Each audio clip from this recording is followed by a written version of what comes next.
Hello everybody, I hope everyone is having a good day so far and welcome to my channel. I did go to Meijer's today and this is all I got, guys. They are remodeling my Meijer's and it was such a mess, guys. I was not really happy. This is all I got. Um, their makeup section, a lot of stuff was broke.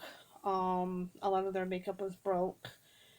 I didn't understand why they put it on the shelf. I wanted an Essence eyeshadow palette that they had.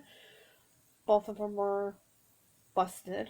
Um, a lot of these were busted. A lot of the lids were busted. A lot of the sprayer things were gone. And they put them on the shelf. I don't understand that. But anyways, I was a stock.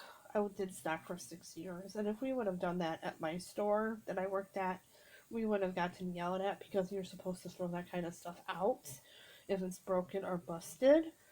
But yeah, not really happy with Meijer today.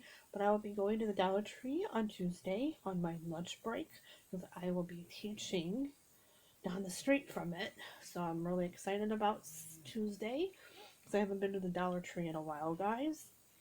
So I'm really excited. If you guys like my videos, please like, comment. Thanks for watching. And remember, be positive and stay positive.